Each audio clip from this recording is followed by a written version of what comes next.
मांगते हैं। तो प्रोग्राम अपडेट कैलिफोर्निया च आप सबका स्वागत है। मैं राजकनवीर सिंह जुड़ चुके ने। हरजोत सिंह खालसा जी स्वागत है। सत श्री अकाल जी। ਸਤਿ ਸ਼੍ਰੀ ਅਕਾਲ, ਧੰਨਵਾਦ ਜੀ ਆਇਆਂ ਨੂੰ। ਪੰਜਾਬੀ ਰੇਡੀਓ ਯੂਐਸਏ ਦੇ ਜਿੰਨੇ ਵੀ ਸਰੋਤੇ ਸਾਡੇ ਸਾਰੇ ਹੀ ਏਐਮ ਸਟੇਸ਼ਨ, ਐਫਐਮ ਸਟੇਸ਼ਨ, ਘਰਾਂ ਦੇ ਵਿੱਚ ਰੇਡੀਓ ਸੈਟਸ ਦੇ ਰਾਹੀਂ, ਟੈਲੀਫੋਨ ਦੇ ਰਾਹੀਂ, ਫੇਸਬੁੱਕ, ਯੂਟਿਊਬ ਤੇ ਲਾਈਵ ਦੇਖ ਰਹੇ ਹੋ, ਸੁਣ ਰਹੇ ਹੋ, ਸਾਰਿਆਂ ਨੂੰ ਜੀ ਆਇਆਂ ਨੂੰ ਤੇ ਬਹੁਤ ਹੀ ਪਿਆਰ ਤੇ ਸਤਿਕਾਰ ਭਰੀ ਸਤਿ ਸ਼੍ਰੀ ਅਕਾਲ। ਸਰੋਤਿਓ, ਅੱਜ ਜਨਵਰੀ ਦੀ 11 ਤਰੀਕ ਆ, ਦਿਨ ਬੁੱਧਵਾਰ ਆ। ਤੁਹਾਡੇ ਲਈ ਸਵੇਰ ਦਾ ਅਪਡੇਟ ਅਮਰੀਕਾ ਪ੍ਰੋਗਰਾਮ ਲੈ ਕੇ ਹਾਜ਼ਰ ਹੋਏ ਆ। ਸਾਡੇ ਅੱਜ ਦੇ ਪ੍ਰੋਗਰਾਮ ਨੂੰ ਸਪਾਂਸਰ ਕਰਦੇ ਨੇ ਖਾਲਸਾ ਇੰਸ਼ੋਰੈਂਸ ਏਜੰਸੀ, ਜਿਨ੍ਹਾਂ ਦੇ ਕੋਲੋਂ ਤੁਸੀਂ ਹਰ ਇੱਕ ਤਰੀਕੇ ਦੀ ਇੰਸ਼ੋਰੈਂਸ ਕਰਵਾ ਸਕਦੇ ਹੋ। ਇੰਸ਼ੋਰੈਂਸ ਬਾਰੇ ਪਤਾ ਕਰਨ ਲਈ ਕਾਲ ਕਰ ਸਕਦੇ ਹੋ। ਨੰਬਰ 408 272 2500 4082722500। ਮੈਡੀਕੇਅਰ ਦੇ ਲਈ ਅਪਲਾਈ ਕਰਨਾ ਹੈ ਜਾਂ ਮੈਡੀਕੇਅਰ ਤੁਹਾਡਾ ਚੱਲ ਰਿਹਾ ਹੈ, ਵੱਖ-ਵੱਖ ਪਲਾਨਸ ਬਾਰੇ ਜਾਣਕਾਰੀ ਲੈਣੀ ਹੈ ਜਾਂ ਉਸ ਨੂੰ ਅਪਡੇਟ ਕਰਨਾ ਚਾਹੁੰਦੇ ਹੋ ਤਾਂ ਕਾਲ ਕਰੋ Khalsa insurance agency 408 272 2500। Terkan immigration law firm, immigration ਦਾ ਹੋਵੇ ਕਿਸੇ ਵੀ ਤਰੀਕੇ ਦਾ ਕੰਮ, call attorney J Terkena 415 909 0503। Amarjit Singh Fresno, Gurbachan Singh Nagra Sacramento, Navjit Singh Dhillon university, Avtar Singh Manzil Clovis, Sewak Singh Hollister, Raminder Basra, Karamjit Chauhan, Hardial Singh Bakersfield, Jagtar Singh Anandpuri, Fremont, Manjit Singh Kalon, Landmark Trans Modesto, Makhan Singh ਮਾਨ, ਜੈਨਸਨਵੈਲ, ਵਿਸਕੌਨਸਨ। ਇਹਨਾਂ ਸਾਰਿਆਂ ਦਾ ਧੰਨਵਾਦ। ਜੇਕਰ ਤੁਸੀਂ ਜਾਂ ਕੋਈ ਹੋਰ ਕਾਰੋਬਾਰ ਇਸ ਪ੍ਰੋਗਰਾਮ ਨੂੰ ਸਪਾਂਸਰ ਕਰਨਾ ਚਾਹੁੰਦੇ ਹੋ, ਸੰਪਰਕ ਕਰ ਸਕਦੇ ਹੋ ਨੰਬਰ 408 722 7698 ਤੇ ਉੱਤੇ। ਅੱਜ ਦੀਆਂ ਖਬਰਾਂ ਵੱਲ ਚੱਲੀਏ। ਕੁਝ ਆਪਾਂ ਫਲੱਡ ਨਾਲ ਰਿਲੇਟਡ, ਵੈਦਰ ਦੇ ਨਾਲ ਰਿਲੇਟਡ ਕਰਾਂਗੇ ਤੇ ਬਾਕੀ ਹੋਰ ਸਾਂਝੀਆਂ ਖਬਰਾਂ ਕਰਾਂਗੇ ਤੁਹਾਡੇ ਨਾਲ। ਤੇ ਜਿੰਨੇ ਵੀ ਸਾਡੇ ਸਰੋਤੇ ਸੁਣ ਰਹੇ ਆ ਪੰਜਾਬੀ ਰੇਡੀਓ ਯੂਐਸਏ ਨੂੰ, ਬਹੁਤ ਛੇਤੀ ਅਸੀਂ ਜਿੰਨੇ ਵੀ ਸਾਡੇ ਏਐਮ ਐਫਐਮ ਰੇਡੀਓ ਸਟੇਸ਼ਨ, ਘਰਾਂ 'ਚ ਰੇਡੀਓ ਸੈਟਸ ਤੇ, ਵੈਬਸਾਈਟ ਤੇ ਸਾਰੇ ਦੇਖ ਰਹੇ ਹੋ, ਸੁਣ ਰਹੇ ਹੋ, ਸਾਰਿਆਂ ਨੂੰ ਬੇਨਤੀ ਆ ਵੀ ਪੰਜਾਬੀ ਰੇਡੀਓ ਯੂਐਸਏ ਦਾ YouTube ਚੈਨਲ ਸਬਸਕ੍ਰਾਈਬ ਕਰ ਲਿਓ, ਕਿਉਂਕਿ ਫੇਸਬੁੱਕ ਤੇ ਲਾਈਵ ਨਹੀਂ ਪ੍ਰੋਗਰਾਮ ਆਇਆ ਕਰਨਾ, ਕੁਝ ਟੈਕਨੀਕਲ ਇਸ਼ੂਜ਼ ਚੱਲ ਰਹੇ ਹੈਗੇ ਆ। ਸੋ ਅੱਜ ਦੀਆਂ ਖਬਰਾਂ ਵੱਲ ਚੱਲੀਏ।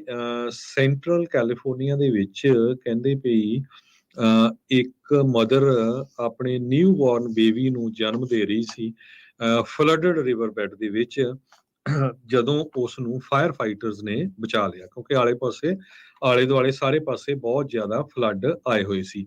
City of ਲੰਪੋਕ the police department ਨੇ ਡਿਸਕਵਰ ਕੀਤਾ ਵੀ ਇੱਕ ਲੇਡੀ ਬੱਚੇ ਨੂੰ ਜਨਮ ਦੇ ਰਹੀ ਸੀ ਤੇ ਉਹਦਾ ਜਿਹੜਾ ਫਾਦਰ ਆ ਉਹਦੇ ਵਿੱਚ ਉਹ ਹੈਲਪ ਕਰ ਰਿਹਾ ਸੀ, ਕਿਉਂਕਿ ਅਨਫੋਰਚੂਨੇਟਲੀ ਉਹ ਆਲੇ ਦੁਆਲੇ ਫਲੱਡ ਦੇ ਵਿੱਚ ਘਿਰੇ ਹੋਏ ਸੀ। ਸੋ ਫਾਇਰ ਫਾਈਟਰਸ ਉਸ ਨੂੰ ਰੈਸਕਿਊ ਕਰਨ ਦੇ ਵਿੱਚ ਕਾਮਯਾਬ ਹੋ ਗਏ, ਬੱਚੇ ਨੂੰ ਵੀ ਰੈਸਕਿਊ ਕਰਨ ਦੇ ਵਿੱਚ ਕਾਮਯਾਬ ਹੋ ਗਏ ਤੇ ਉਸ ਨੂੰ ਲੰਪਕ ਦਾ ਜੋ ਹਸਪੀਟਲ ਆ ਉਹਦੇ ਵਿੱਚ ਲਿਆ ਜਾਇਆ ਗਿਆ।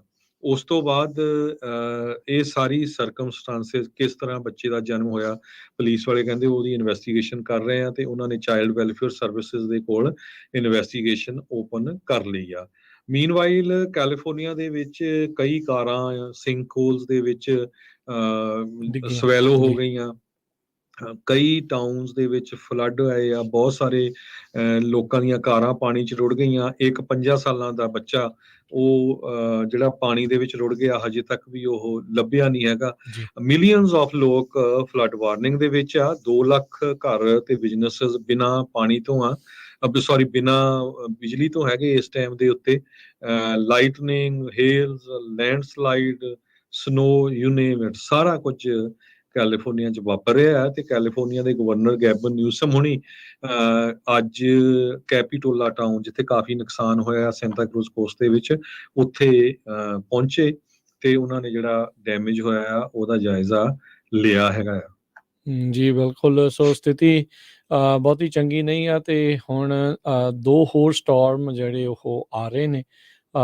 ਕਈ ਥਾਵਾਂ ਦੇ ਉੱਤੇ ਅੱਜ ਤੋਂ ਜਿਹੜਾ ਮੀਂਹ ਸ਼ੁਰੂ ਹੋ ਚੁੱਕਾ ਹੈ, ਕਈ ਥਾਵਾਂ ਤੇ ਸ਼ਾਮ ਤੋਂ ਜਾਂ ਕੱਲ੍ਹ ਤੋਂ ਜਿਹੜੇ ਮੀਂਹ ਮੁੜ ਦੁਬਾਰਾ ਜਿਹੜੇ ਉਹ ਚਾਲੂ ਹੋ ਜਾਣੇ ਆ। ਹੁਣ ਤੱਕ 17 ਜਾਣਿਆਂ ਦੀਆਂ ਮੌਤਾਂ ਇਹਨਾਂ ਸਟਾਰਮਸ ਦੇ ਨਾਲ ਜੋੜ ਕੇ ਦੇਖੀਆਂ ਜਾ ਰਹੀਆਂ ਹੈਗੀਆਂ ਆ। ਗਵਰਨਰ ਨਿਊਸਮ ਹੁਣਾਂ ਨੇ ਇਹੀ ਕਿਹਾ ਵੀ ਇੱਦਾਂ ਦੇ ਸਟਾਰਮਸ ਆ ਅਜੇ ਤੱਕ ਨਹੀਂ, ਪਹਿਲਾਂ ਕਦੀ ਵੀ ਜਿਹੜੇ ਉਹ ਨਹੀਂ ਦੇਖੇ ਹੈਗੇ। ਸੋ ਵੈਦਰ ਵਿਪਲੈਸ਼ ਦੀ ਗੱਲ ਆਪਾਂ ਜਿੱਦਾਂ ਸਵੇਰੇ ਵੀ ਦੱਸ ਰਹੇ ਸੀਗੇ ਵੀ ਉਹ ਦੇਖੀ ਆ। ਫੈਲਟਨ ਗਰੋਵ ਪੂਰੀ ਤਰ੍ਹਾਂ ਸੈਂਟਾ ਕਰੂਜ਼ ਦੇ ਵਿੱਚ ਇਹ ਤਬਾਹ ਹੋਇਆ ਇਲਾਕਾ ਜਿਹੜਾ ਉਹ ਦੱਸਿਆ ਜਾਂਦਾ ਆ। ਸੋ ਮਡੀ ਵਾਟਰਸ, ਓਸ਼ਨ ਸਵੈਲ ਕਰਕੇ ਸਾਰਾ ਕੁਛ ਜਿਹੜਾ ਆ ਉਹ ਝੱਲਣਾ ਪੈ ਰਿਹਾ ਆ। ਸੋ ਹਜ਼ਾਰਾਂ ਹੀ ਲੋਕ ਅਜੇ ਵੀ ਬਿਜਲੀ ਤੋਂ ਬਗੈਰ ਨੇ। ਸਥਿਤੀ ਅਜੇ ਪੂਰੀ ਤਰ੍ਹਾਂ ਕਾਬੂ 'ਚ ਪਹਿਲੀ ਨਹੀਂ ਆਈ ਤੇ ਅਗਲੇ ਜਿਹੜੇ ਮੀਂਹ ਆ ਉਹ ਤਿਆਰ ਬਰ ਤਿਆਰ ਪਏ ਨੇ ਇਹ ਕਈ ਥਾਵਾਂ ਦੇ ਉੱਤੇ ਮੀਂਹ ਜਿਹੜਾ ਉਹ ਭਾਰੀ ਪਊਗਾ। ਸੋ ਨਾਰਦਰਨ ਕੈਲੀਫੋਰਨੀਆ ਦੇ ਵਿੱਚ ਇੱਕ ਵਾਰੀ ਫੇਰ ਜ਼ਿਆਦਾ ਮੀਂਹ ਪੈਣ ਦੀ ਸੰਭਾਵਨਾ ਜਿਹੜੀ ਉਹ ਦੱਸੀ ਜਾ ਰਹੀ ਆ। ਸੋ ਉੱਥੋਂ ਦੇ ਰਹਿਣ ਵਾਲੇ ਲੋਕਾਂ ਨੂੰ ਇਹ ਸਾਰੀਆਂ ਚੀਜ਼ਾਂ ਦੇ ਪ੍ਰਤੀ ਹੋਰ ਸਤਰਕ ਰਹਿਣ ਦੇ ਲਈ ਆਖਿਆ ਜਾ ਰਿਹਾ ਜੀ ਹੈਗਾ ਆ। ਬਿਲਕੁਲ, ਬਿਲੀਅਨ ਡਾਲਰ ਤੋਂ ਵੱਧ ਦਾ ਨੁਕਸਾਨ ਆਲਰੇਡੀ ਹੋ ਚੁੱਕਾ ਹੈ। ਜਿਸ ਤਰ੍ਹਾਂ ਤੁਸੀਂ ਐਟਮੋਸਫੇਰਿਕ ਰਿਵਰ ਦੀ ਗੱਲ ਦੱਸਦੇ ਸੀ, ਟੋਟਲ 4 ਆ ਰਿਹਾ, ਜਿਨ੍ਹਾਂ ਚੋਂ ਇੱਕ ਅੱਜ ਸੀਗਾ, ਬੁੱਧਵਾਰ ਨੂੰ 3 ਹੋਰ ਐਟਮੋਸਫੇਰਿਕ ਰਿਵਰ ਸ਼ਨੀਚਰਵਾਰ ਤੇ ਸੰਡੇ ਨੂੰ ਸਟਾਰਟ ਹੋ ਜਾਣੇ। ਆਉਣ ਵਾਲੇ 10 ਦਿਨਾਂ ਦੇ ਵਿੱਚ ਜੋ ਆ ਇਹ ਇੰਨਾ ਜ਼ਿਆਦਾ ਐਟਮੋਸਫੇਰਿਕ ਰਿਵਰ ਆਉਣਗੇ। ਐਟਮੋਸਫੇਰਿਕ ਰਿਵਰ ਦਾ ਮਤਲਬ ਇਹੀ ਆ ਵੀ ਐਟਮੋਸਫੀਅਰ ਦੇ ਵਿੱਚ ਉੱਪਰ ਬੱਦਲਾਂ ਦੇ ਵਿੱਚ ਦਰਿਆ ਹੋਇਆ ਇੱਦਾਂ ਹੀ ਆ। ਜਦੋਂ ਪਿਛਲੇ 2 ਦਿਨਾਂ ਦੇ ਵਿੱਚ ਮੀਂਹ ਪਿਆ, ਕੱਲ ਇਦਾਂ ਹੀ ਸੀ ਵੀ ਜਿੱਦਾਂ ਟਿਊਬਵੈਲ ਚੱਲਦੇ ਹੁੰਦੇ ਆ ਨਾ, ਏਦਾਂ ਪਾਣੀ ਜਿਹੜਾ ਆ ਉਹ ਡਿੱਗ ਰਿਹਾ ਸੀਗਾ ਬਹੁਤ ਥੋੜੇ ਸਮੇਂ ਦੇ ਵਿੱਚ, ਬਹੁਤ ਜ਼ਿਆਦਾ। ਤੇ ਅੱਜ ਹਵਾਵਾਂ ਬਹੁਤ ਚੱਲੀਆਂ, ਜਿਹਨਾਂ ਦੇ ਨਾਲ ਦਰਖਤ ਜੋ ਆ ਬਹੁਤ ਪੁਰਾਣੇ ਜੋ ਸੀ ਉਹ ਡਿੱਗ ਪਏ, ਜਿਨ੍ਹਾਂ ਨੇ ਘਰਾਂ ਦਾ ਵੀ ਨੁਕਸਾਨ ਕੀਤਾ ਹੈਗਾ। ਸੜਕਾਂ ਬੰਦ ਹੋ ਗਈਆਂ। ਮੌਂਟੇਸੀਟੋ ਏਰੀਏ ਦੇ ਵਿੱਚ ਬਹੁਤ ਜ਼ਿਆਦਾ ਇਵੈਕੂਏਸ਼ਨ ਕੀਤੀ ਗਈ ਆ। ਸੈਂਟਰਲ ਵੈਲੀ ਦੇ ਵਿੱਚ ਮਰਸਡ ਟਾਊਨ ਦੀ ਬੜੀ ਬੁਰੀ ਸਿਚੁਏਸ਼ਨ ਆ। ਬੀਅਰ ਕ੍ਰੀਕ ਜੋ ਓਵਰ ਫਲੱਡ ਹੋ ਗਈ। ਇੱਕ ਪਲਾਨਾਡਾ ਨਾਮ ਦਾ ਸ਼ਹਿਰ ਆ, 4000 ਲੋਕਾਂ ਦਾ ਪੂਰਾ ਇਵੈਕੂਏਟ ਕੀਤਾ ਗਿਆ ਸੀਗਾ। ਜੀ ਜੀ ਬਿਲਕੁਲ। ਅਜੇ ਜਿਹੜਾ ਹਰਜੋਤ ਸਿੰਘ ਜੀ ਕਾਫੀ ਜਿਹੜੀ ਸਥਿਤੀ ਆ ਉਹ ਕਾਬੂ 'ਚ ਨਹੀਂ ਹੈ, ਤੇ ਅਗਲੇ 10-12 ਦਿਨ ਕਾਫੀ ਜੋਖਮ ਭਰੇ ਨੇ, ਤੇ ਚੰਗਾ ਇੱਕ ਹਿਸਾਬ ਦੇ ਨਾਲ ਟੈਸਟ ਪੂਰੇ ਦਾ ਪੂਰਾ ਰਿਸੋਰਸਿਸ ਦੇ ਉੱਤੇ ਭਾਰ ਤੇ ਹੋਰ ਬਹੁਤ ਸਾਰੀਆਂ ਚੀਜ਼ਾਂ ਜਿਹੜੀਆਂ ਆਪਾਂ ਨੂੰ ਦੇਖਣ ਨੂੰ ਜਿਹੜੀਆਂ ਉਹ ਮਿਲਣਗੀਆਂ। ਸੈਨ ਫਰਾਂਸਿਸਕੋ 'ਚ ਇੰਨੀ ਬੁਰੀ ਸਿਚੁਏਸ਼ਨ ਆ, ਜੋ ਸੈਨ ਫਰਾਂਸਿਸਕੋ ਦੇ ਡਿਪਾਰਟਮੈਂਟ ਆਫ ਪਬਲਿਕ ਵਰਕਸ ਦੇ ਸਪੋਕਸਵੂਮਨ ਆ ਰਾਸ਼ਲ ਗੋਰਡਨ, ਉਹਨਾਂ ਨੇ ਇਹ ਕਿਹਾ ਵੀ ਹੁਣ ਸੈਨ ਫਰਾਂਸਿਸਕੋ ਹੋਰ ਪਾਣੀ ਨੂੰ ਨਹੀਂ, ਹੋਰ ਮੀਂਹ ਨੂੰ ਇੱਕ ਤਰ੍ਹਾਂ ਦੇ ਨਹੀਂ ਐਕਸੈਪਟ ਕਰ ਸਕਦਾ, ਕਿਉਂਕਿ 1000 ਦੇ ਕਰੀਬ ਦਰਖਤ ਆਲਰੇਡੀ ਡਿੱਗ ਪਏ ਹੈਗੇ ਆ ਨਿਊ ਈਅਰ ਈਵ ਤੋਂ ਲੈ ਕੇ ਹੁਣ ਤੱਕ। ਸੋ ਸਿਚੁਏਸ਼ਨ ਕਾਫੀ ਜਿਹੜੀ ਆ ਵੱਖ-ਵੱਖ ਸ਼ਹਿਰਾਂ 'ਚ ਟੈਂਸ ਹੈਗੀ ਆ। ਨਾਰਦਰਨ ਕੈਲੀਫੋਰਨੀਆ 'ਚ ਬਹੁਤ ਸਾਰੇ ਟਾਊਨ ਉੱਥੇ ਇਵੈਕੂਏਸ਼ਨ ਆ। ਮੱਡ, ਜੇ ਤੁਸੀਂ ਪਿਕਚਰਸ ਦੇਖੋ ਤਾਂ ਬਹੁਤ ਖਤਰਨਾਕ ਲੱਗਦਾ। ਪੂਰੀ ਦੁਨੀਆ ਤੋਂ ਲੋਕ ਜਿਨ੍ਹਾਂ ਦੇ ਰਿਸ਼ਤੇਦਾਰ ਕੈਲੀਫੋਰਨੀਆ 'ਚ ਰਹਿੰਦੇ ਆ, ਉਹ ਕਾਲਾਂ ਕਰਕੇ ਪੁੱਛਦੇ ਆ ਵੀ ਭਾਈ ਕਿਸ ਤਰ੍ਹਾਂ ਤੁਹਾਡਾ ਹਾਲ ਚਾਲ। ਚਲੋ ਕੋਈ ਨਹੀਂ, ਵਿਚਾਰ ਰੱਖੋ, ਧਿਆਨ ਰੱਖੋ। ਉਧਰ ਸਨੋ ਪੈਕ ਦੀ ਅੱਜ ਇੱਕ ਵਾਰੀ ਫਿਰ ਜਾਇਜ਼ਾ ਲਿਆ ਗਿਆ, ਤੇ ਇਸ ਟਾਈਮ ਜਿਹੜਾ ਸਨੋ ਪੈਕ ਆ 226% ਐਵਰੇਜ ਦੇ ਨਾਲੋਂ ਜਿਹੜਾ ਉਹ ਚੱਲ ਰਿਹਾ। 2005 ਦੇ ਵਿੱਚ ਵੀ ਇਹ ਰਿਕਾਰਡ ਤੋੜ 200% ਤੋਂ ਵੱਧ ਸਨੋ ਪੈਕ ਸੀਗਾ, ਪਰ ਇਸ ਵਾਰ ਬਹੁਤ ਜ਼ਿਆਦਾ ਸਨੋ ਜਿਹੜੀ ਪਈ ਆ 226% ਤੇ ਆ। ਅਜੇ ਜਿੱਦਾਂ ਆਪਾਂ ਦੱਸਿਆ ਵੀ 2-3 ਐਟਮੋਸਫੇਰਿਕ ਰਿਵਰਸ ਹੋਰ ਸਨੋ ਜਿਹੜੀ ਆ ਉਹ ਪੈਣੀ ਆ। ਸੋ ਅਜੇ ਹੋਰ ਕਈ ਇੰਚ ਸਨੋ ਐਕਸਟਰਾ ਜਿਹੜੀ ਉਹ ਪੈ ਸਕਦੀ ਆ। ਹੁਣ ਇੱਕ ਵਾਰੀ ਇਹ ਠੰਡ ਹੋ ਜਾਵੇ, ਸਖਤ ਹੋ ਜਾਵੇ ਇਹ ਜਿਹੜੀ ਸਨੋ ਆ, ਤੇ ਆਉਣ ਵਾਲਾ ਇਹ ਸੀਜ਼ਨ ਜਿਹੜਾ ਉਹ ਬੈਟਰ ਹੋਊਗਾ ਪਾਣੀ ਦੇ ਜਿਹੜੇ ਉਹ ਮਾਮਲੇ ਦੇ ਵਿੱਚ। ਡਰਾਊਟ ਜਿਹੜਾ ਲਗਾਤਾਰ 3 ਸਾਲ ਜਿਹੜਾ ਪਿਆ ਆ, ਉਸ ਨੂੰ ਕਾਬੂ ਪਾਉਣ ਦੇ ਵਿੱਚ ਲਗਾਤਾਰ ਜਿਹੜੇ ਪੈ ਰਿਹਾ ਬਰਫ਼ ਆ, ਉਹ ਕਾਫੀ ਹੱਦ ਤੱਕ ਸਹਾਇਕ ਸਿੱਧ ਜਿਹੜੀ ਉਹ ਹੋ ਸਕਦੀ ਆ। 226% ਐਵਰੇਜ ਦੇ ਨਾਲੋਂ ਇਸ ਸਾਲ ਹਰ ਸਾਲ ਜਦੋਂ ਜਾਇਜ਼ਾ ਲਿਆ ਜਾਂਦਾ ਆ, ਉਹ ਦੇਖੀ ਜਿਹੜੀ ਉਹ ਗਈ ਆ। 2005 ਦੇ ਵਿੱਚ ਇਹ ਆંકੜਾ 206% ਸੀਗਾ। ਸੋ ਉਸ ਨੂੰ ਇਹ ਪਾਰ ਕਰ ਚੁੱਕਾ ਹੈ, ਜੋ ਕਿ ਇੱਕ ਡਰਾਊਟ ਤੋਂ ਬਚਣ ਲਈ ਇੱਕ ਚੰਗੀ ਗੱਲ ਆ, ਪਰ ਥੱਲੇ ਜਿਹੜੀ ਹੜ੍ਹਾਂ ਦੀ ਮਾਰ ਆ ਉਸ ਦੇ ਨਾਲ ਕਾਫੀ ਜਾਨੀ ਮਾਲੀ ਨੁਕਸਾਨ ਹੋ ਰਿਹਾ ਆ। ਅਗਲੀ ਜਿਹੜੀ ਹਰਜੋਤ ਸਿੰਘ ਦੀ ਗੱਲ ਕਰਦੇ ਜਾਈਏ, ਪ੍ਰੈਜ਼ੀਡੈਂਟ ਬਾਈਡਨ ਦੇ ਨਾਲ ਸੰਬੰਧਿਤ ਇੱਕ ਖਬਰ ਆ ਰਹੀ ਹੈ। ਇੱਕ ਹੋਰ ਬੈਚ ਕਲਾਸੀਫਾਈਡ ਡਾਕੂਮੈਂਟਸ ਦਾ ਬਾਈਡਨ ਹੁਣਾਂ ਦੇ ਨਾਲ ਸੰਬੰਧਿਤ ਜਿਹੜਾ ਉਹ ਫੜਿਆ ਗਿਆ ਆ। ਇਸ ਵਾਰ ਜਗ੍ਹਾ ਵੀ ਕਈ ਜਿਹੜੀ ਉਹ ਡਿਫਰੈਂਟ ਜਿਹੜੀ ਉਹ ਦੱਸੀ ਜਾ ਰਹੀ ਆ। ਸੋ ਪਹਿਲੀ ਵਾਰੀ ਜਿਹੜੇ ਬਾਈਡਨ ਹੁਣਾਂ ਦੇ private office Penn Biden Center ਆ, ਉੱਥੇ ਜਿਹੜਾ ਉਹ ਫੜਿਆ ਗਿਆ ਸੀ, ਤੇ ਹੁਣ ਦੂਸਰਾ ਬੈਚ ਜਿਨ੍ਹਾਂ ਉੱਤੇ ਕਲਾਸੀਫਾਈਡ ਮਾਰਕਿੰਗ ਲੱਗੀ ਹੋਈ ਆ, ਉਹ ਵੀ ਜਿਹੜੀ ਹੁਣ ਫੜੀ ਗਈ ਹੈਗੀ ਆ। ਸੋ ਇਹ ਜਿਹੜੇ ਬਾਈਡਨ ਹੁਣਾਂ ਦੇ ਨਾਲ ਹੀ ਕੰਮ ਕਰਨ ਵਾਲਿਆਂ ਨੇ ਇਸ ਦੇ ਬਾਰੇ ਜਿਹੜੀ ਆ ਉਹ ਜਾਣਕਾਰੀ ਦਿੱਤੀ ਹੈਗੀ ਆ। ਸੋ ਉਪ ਰਾਸ਼ਟਰਪਤੀ ਦੇ ਕਾਰਜਕਾਲ ਦੇ ਦੌਰਾਨ, ਓਬਾਮਾ ਦੇ ਕਾਰਜਕਾਲ ਦੇ ਵਿੱਚ ਇਹ ਉਦੋਂ ਦੇ ਜਿਹੜੇ ਡਾਕੂਮੈਂਟਸ ਆ ਉਹ ਦੱਸੇ ਜਾਂਦੇ ਆ। ਪਿਛਲੀ ਵਾਰੀ ਵੀ ਜਿਹੜਾ ਹਰਜੋਤ ਸਿੰਘ ਜੀ ਦੱਸਿਆ ਗਿਆ ਸੀਗਾ ਵੀ ਯੂਕਰੇਨ ਦੇ ਨਾਲ ਤੇ ਹੋਰ ਅਹਿਮ ਜਿਹੜੇ ਇੰਟਰਨੈਸ਼ਨਲ ਦਸਤਾਵੇਜ਼ਾਂ ਦੇ ਵਿੱਚੋਂ ਜਿਹੜੇ ਕਲਾਸੀਫਾਈਡ ਡਾਕੂਮੈਂਟਸ ਆ ਬਾਈਡਨ ਹੁਣਾਂ ਦੇ ਪੈਨ ਬਾਈਡਨ ਸੈਂਟਰ ਤੋਂ ਫੜੇ ਗਏ ਸੀਗੇ। ਇਹ ਡਿਵੈਲਪਮੈਂਟ ਹੁਣ ਉਸ ਟਾਈਮ ਦੇ ਉੱਤੇ ਆਈ ਆ ਜਦ ਪ੍ਰੈਜ਼ੀਡੈਂਟ ਨਾਰਥ ਅਮਰੀਕਾ ਲੀਡਰਸ, ਜਿਹਨੂੰ 3 ਅਮੀਗੋਜ਼ ਸਮਿਟ ਆਖੀ ਜਾ ਰਹੀ ਆ ਮੈਕਸੀਕੋ ਸਿਟੀ ਦੇ ਵਿੱਚ, ਉੱਥੇ ਜਿਹੜੇ ਉਹ ਹੋਣਗੇ। ਹਾਲ ਦੀ ਘੜੀ ਕਹਿੰਦੇ ਵੀ ਬਾਈਡਨ ਹੁਣਾਂ ਨੇ ਜਿਹੜੇ ਡਾਕੂਮੈਂਟਸ ਲੱਭੇ ਆ ਪੈਨ ਬਾਈਜ਼ਨ ਸੈਂਟਰ ਦੇ ਵਿੱਚ ਉੱਤੇ ਜਿਹੜੀਆਂ ਕੁਛ ਟਿੱਪਣੀਆਂ ਜਿਹੜੀਆਂ ਉਹ ਕੀਤੀਆਂ ਆ। ਕਹਿੰਦੇ ਵੀ ਜਿਹੜੇ ਕਹਿੰਦੇ ਵੀ ਜਿਹੜੇ ਪਹਿਲੇ ਸੀਗੇ ਕਲਾਸੀਫਾਈਡ ਡਾਕੂਮੈਂਟਸ ਜਿਹੜੇ ਆ ਉਸ ਨੂੰ ਉਹ ਵਾਪਸ ਜਿਹੜੇ ਕਰਨਗੇ। ਇੱਕ ਹੀ ਚੀਜ਼ ਜਿਹੜੀ ਹਰਜੋਤ ਸਿੰਘ ਜੀ ਪਿਛਲੇ ਟਰੰਪ ਉਹਨਾਂ ਦੇ ਫੜੇ ਗਏ ਡਾਕੂਮੈਂਟਸ ਦੇ ਨਾਲੋਂ ਵੱਖਰੀ ਚੀਜ਼ ਜਿਹੜੀ ਉਹ ਲੱਗ ਰਹੀ ਆ ਵੀ ਇਹਦੇ ਆਪਣੇ ਹੀ ਸਾਥੀ ਜਿਹੜੇ ਇਸ ਦੇ ਵਿੱਚ ਉਹ ਦੱਸ ਰਹੇ ਆ ਵੀ ਭਾਈ ਇਹ ਡਾਕੂਮੈਂਟਸ ਇਹਨਾਂ ਦੇ ਬਾਰ-ਬਾਰ ਜਿਹੜੇ ਉਹ ਮਿਲ ਰਹੇ ਆ, ਉੱਥੇ ਜਿਹੜੀਆਂ ਉਹ ਚੀਜ਼ਾਂ ਨੂੰ ਲੁਕਾਉਣ ਦੀ ਕੋਸ਼ਿਸ਼ ਕੀਤੀ ਗਈ ਸੀ। ਪਰ ਇਹ ਦੋਨੋਂ ਸੀਰੀਅਸ ਜਿਹੜੀਆਂ ਇਹ ਚੀਜ਼ਾਂ ਨੇ ਤੇ ਪਰ ਜਿਹੜੀ ਲੈਫਟ ਦੇ ਮੀਡੀਆ ਦੀ ਇਸ ਚੀਜ਼ ਦੇ ਉੱਤੇ ਜਿਹੜੀ ਬਹੁਤੀ ਚਿੱਪੀ ਆ ਉਹ ਵੀ ਲੋਕਾਂ ਨੂੰ ਬਹੁਤ ਜ਼ਿਆਦਾ ਖਟਕ ਰਹੀ ਆ। ਜੀ, ਅਗਲੀ ਖਬਰ ਵੱਲ ਚਲੀਏ। ਜਿਹੜਾ ਪ੍ਰੈਜ਼ੀਡੈਂਟ ਜੋ ਬਾਈਡਨ ਹੋਣਾ ਦਾ ਨਵਾਂ ਕਲਾਈਮੇਟ ਬਲੂਪ੍ਰਿੰਟ ਆ, ਉਹ ਪੰਜਾਬੀ ਕਮਿਊਨਿਟੀ ਦੇ ਲਈ ਖਾਸ ਕਰਕੇ ਟਰੱਕਿੰਗ ਇੰਡਸਟਰੀ ਦੇ ਲਈ ਡਿਜ਼ਾਸਟਰ ਹੋਊਗਾ। ਅੱਜ ਇਹ ਪਤਾ ਚੱਲਿਆ ਵੀ ਜੋ ਗ੍ਰੀਨ ਹਾਊਸ ਐਮਿਸ਼ਨ ਨੂੰ ਰਿਡਿਊਸ ਕਰਨ ਦੇ ਲਈ US national blueprint for transportation decarbonization ਇਹ ਤਿਆਰ ਕੀਤਾ ਗਿਆ ਆ ਬਾਈਡਨ ਐਡਮਿਨਿਸਟ੍ਰੇਸ਼ਨ ਵੱਲੋਂ। ਉਹਦੇ 'ਚ ਇਹ ਕਿਹਾ ਗਿਆ ਆ ਵੀ 2050 ਤੱਕ ਨੈਟ ਜ਼ੀਰੋ ਐਮਿਸ਼ਨ ਹੋਣਾ ਚਾਹੀਦਾ ਆ ਤੇ ਟਰੱਕਿੰਗ ਤੋਂ ਪਰਾਂ ਹੋਣਾ ਚਾਹੀਦਾ, ਇਹਦੇ 'ਚੋਂ ਟਰੱਕਿੰਗ ਕੱਢਣਾ ਚਾਹੀਦਾ। ਕਹਿੰਦੇ ਵੀ ਮੈਜੋਰਟੀ ਜਿਹੜਾ ਜੋ ਵੀ ਸਮਾਨ ਦੀ ਆਵਾਜਾਈ ਆਉਣ ਜਾਣ ਦੀ ਹੋਊਗੀ ਉਹ ਮੈਰੀਟਾਈਮ ਸ਼ਿਪ ਦੇ ਰਾਹੀਂ ਜਾਂ ਰੇਲ ਦੇ ਰਾਹੀਂ। ਸੋ ਇਹਦੇ ਸੰਬੰਧ ਦੇ ਵਿੱਚ ਆਪਾਂ ਕੱਲ ਨੂੰ ਜਿਹੜਾ ਸਾਡਾ ਅਪਡੇਟ ਟਰੱਕਿੰਗ ਪ੍ਰੋਗਰਾਮ ਹੋਊਗਾ ਸਵੇਰ ਨੂੰ ਉਹ ਡਿਸਕਸ ਕਰਾਂਗੇ। ਸੋ ਜਿੰਨੇ ਵੀ ਟਰੱਕਿੰਗ ਇੰਡਸਟਰੀ ਦੇ ਵਿੱਚ ਹੈਗੇ ਆ ਉਹਨਾਂ ਦੇ ਉੱਤੇ ਕਾਫੀ ਇਹ ਆਉਣ ਵਾਲੇ ਸਾਲਾਂ ਦੇ ਵਿੱਚ ਅਸਰ ਪੈਣ ਜਾ ਰਿਹਾ ਹੈ। ਸੋ ਇਹ ਹੁਣ ਜਿੱਦਾਂ ਦਾ ਕਲਾਈਮੇਟ ਚੇਂਜ ਦੀ ਸਥਿਤੀ ਜਿਹੜੀ ਹਰਜੋਤ ਸਿੰਘ ਜੀ ਬਣੀ ਆ ਕੈਲੀਫੋਰਨੀਆ ਤੇ ਇਹ ਤਾਂ ਸੈਂਟਰਲ ਲੈਵਲ 'ਚ 2050 ਤੇ ਕਹਿ ਰਹੇ ਆ, ਕੈਲੀਫੋਰਨੀਆ ਵਾਲੇ 2035 ਤੱਕ ਸਭ ਕੁਛ ਜ਼ੀਰੋ ਮਿਸ਼ਨ ਦੇ ਵੱਲ ਵਧਣਾ ਜਿਹੜਾ ਉਹ ਚਾਹੁੰਦੇ ਆ। ਵੱਡੀਆਂ ਚੇਂਜਿਸ ਜਿਹੜੀਆਂ ਇਸ ਟਾਈਮ ਇਸ ਪੂਰੇ ਮਾਮਲੇ ਦੇ ਵਿੱਚ ਬਣ ਰਹੀਆਂ ਆ ਕਿਉਂਕਿ ਹੋਊਗਾ ਕਿ ਹਰਜੋਤ ਸਿੰਘ ਜੀ ਜੇ ਧਰਤੀ ਰਹਿਣ ਲਾਇਕ ਨਾ ਰਹੀ ਤੇ ਫਿਰ ਬਿਜ਼ਨਸਿਸ ਵੀ ਆਪਾਂ ਕਿੱਥੇ ਜਿਹੜਾ ਉਹ ਕਰਾਂਗੇ। ਇਹ ਬੈਲੈਂਸ ਜਿਹੜਾ ਹੁਣ ਬਣਾਉਣਾ ਪੈਣਾ ਆ ਲੋਕਾਂ ਦੇ ਵੀ ਸਾਥ ਦੀ ਤੇ ਲੀਡਰਾਂ ਦੀ ਵੀ ਅਕਲਮੰਦੀ ਦੀ। ਹੁਣ ਇੱਥੇ ਇਸ ਟਾਈਮ ਨਾਲ ਦੇ ਨਾਲ ਜਿਹੜੀ ਪਰਖ ਆ ਉਸ ਦੀ ਘੜੀ ਆਈ ਪਈ ਆ। ਅਗਲੀ ਗੱਲ ਕਰਦੇ ਜਾਈਏ, ਕੈਵਿਨ ਮਕਾਰਥੀ ਹੋਣਾ ਨੇ ਜਿਹੜੇ ਲੌਂਗ ਆਈਲੈਂਡ ਦੇ ਚੁਣੇ ਗਏ ਕਾਂਗਰਸਮੈਨ ਜਾਰਜ ਸੈਂਟਸ ਨੂੰ ਰਿਜ਼ਾਈਨ ਕਰਨ ਦੇ ਵੱਲ ਨੂੰ ਧੱਕਣ ਤੋਂ ਇੱਕ ਹਿਸਾਬ ਦੇ ਨਾਲ ਇਨਕਾਰ ਕਰ ਦਿੱਤਾ ਆ।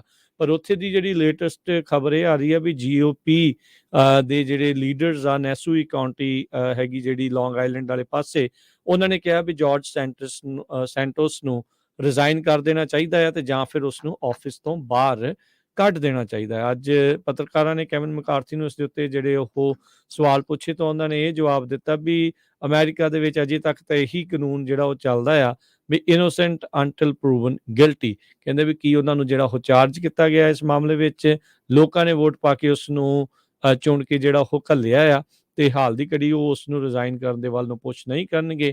ਪਰ ਉਹਨਾਂ ਦੇ ਹੀ ਜਿਹੜੇ ਸਾਥੀ ਕੁਝ ਰਿਪਬਲਿਕਨ ਪਾਰਟੀ ਦੇ ਜਿਹੜੇ ਲੀਡਰਸ ਆ ਖਾਸ ਕਰਕੇ ਉਸ ਕਾਉਂਟੀ ਦੇ, ਕਿਉਂਕਿ ਇਹਨੇ ਬਹੁਤ ਜ਼ਿਆਦਾ ਝੂਠ ਬੋਲਿਆ ਇਲੈਕਸ਼ਨਾਂ ਜਿਹੜੀਆਂ ਉਹ ਜਿੱਤਣ ਤੋਂ ਪਹਿਲਾਂ ਤੇ ਉਹਦੇ ਕਰਕੇ ਇਸ ਨੂੰ ਰਿਜ਼ਾਈਨ ਕਰਨ ਦੀ ਮੰਗ ਜਿਹੜੀ ਆ ਉਹ ਉਠਾ ਰਹੇ ਆ।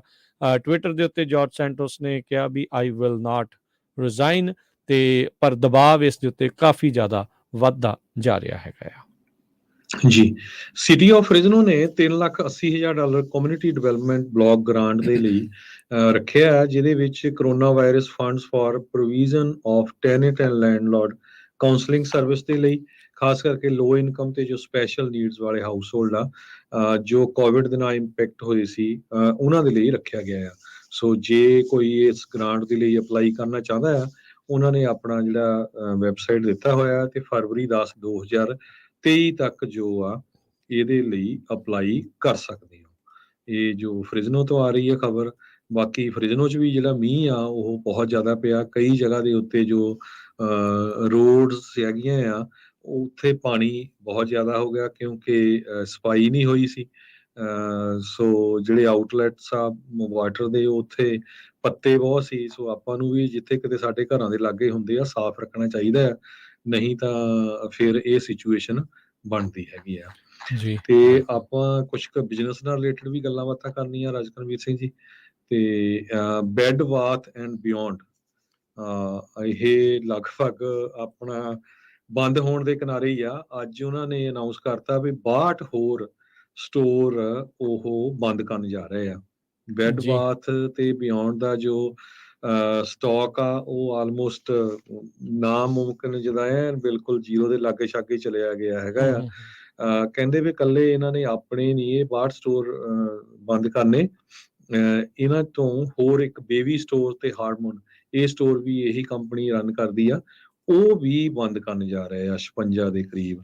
ਸੋ 6 ਬਾਈ ਬੇਬੀ ਤੇ 2 ਹਾਰਮਨ ਸਟੋਰ ਇਹ ਵੀ 30 ਸਟੇਟਾਂ ਦੇ ਵਿੱਚ ਬੰਦ ਕਰਨ ਜਾ ਰਹੇ ਆ, ਜਿਹਦੇ ਨਾਲ $500 ਮਿਲੀਅਨ ਦੀ ਕਾਸਟ ਜੋ ਉਹਨਾਂ ਨੇ ਥਰਡ ਕੁਆਰਟਰ ਦੇ ਵਿੱਚ ਰਿਪੋਰਟ ਕੀਤੀ ਸੀ ਵੀ ਉਹਨਾਂ ਦੀਆਂ ਸੇਲਸ ਡਾਊਨ ਹੋਈਆਂ $1.86 ਬਿਲੀਅਨ, ਪਿਛਲੇ ਸਾਲ ਨਾਲੋਂ ਸਿਰਫ 393 ਮਿਲੀਅਨ ਰਹਿ ਗਈਆਂ ਆ।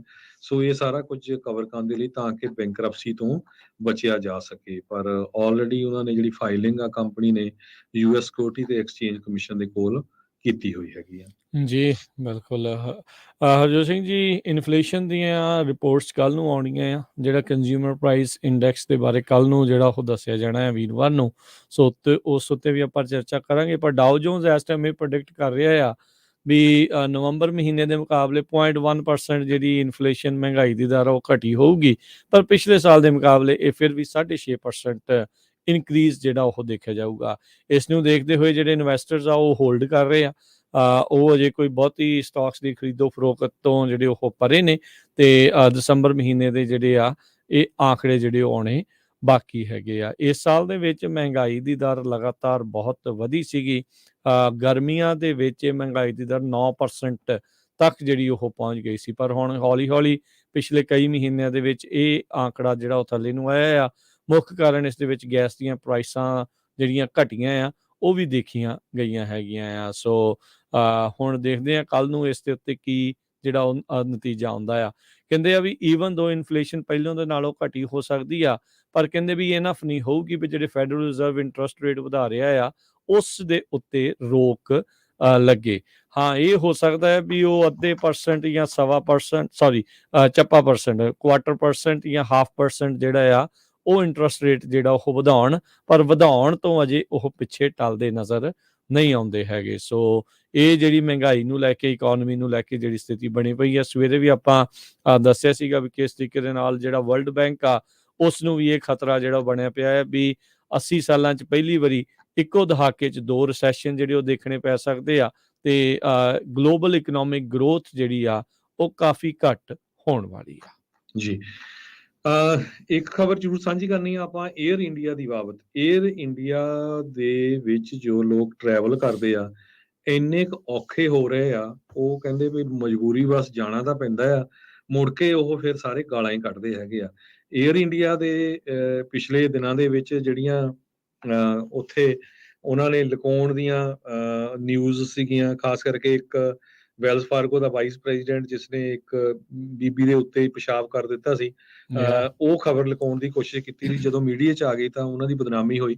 ਹੁਣ ਇਹ ਕੱਲ ਦੀ ਖਬਰ ਆ ਰਹੀ ਆ ਕਿ ਸੈਨ ਫਰਾਂਸਿਸਕੋ ਤੋਂ ਇੱਕ ਫਲਾਈਟ ਜਿਹੜੀ ਆ ਏਅਰ ਇੰਡੀਆ ਦੀ 174 ਉਹ ਇੰਡੀਆ ਨੂੰ ਜਾਣੀ ਸੀ ਕੱਲ, ਤੇ ਫਿਰ ਜਦੋਂ ਉਹ ਬੋਰਡ ਅਪ ਹੋ ਗਏ ਤੇ ਉਹਨਾਂ ਨੇ ਕਹਿਤਾ ਵੀ ਟੈਕਨੀਕਲ ਇਸ਼ੂ ਕਰਕੇ ਕੁਝ ਘੰਟੇ ਫਲਾਈਟ ਡਿਲੇ ਹੋ ਗਈ ਹੈਗੀ ਆ, ਤੇ ਪੈਸੰਜਰ ਨੂੰ ਬਾਹਰ ਕੱਢ ਕੇ ਬਾਅਦ 'ਚ ਉਹ ਕਹਿੰਦੇ ਪਈ ਤੁਸੀਂ ਤੁਹਾਡੇ ਲਈ ਬੱਸਾਂ ਆਉਣਗੀਆਂ ਤੇ ਤੁਹਾਨੂੰ ਹੋਟਲ ਦੇ ਵਿੱਚ ਲਿਜਾਇਆ ਜਾਊਗਾ।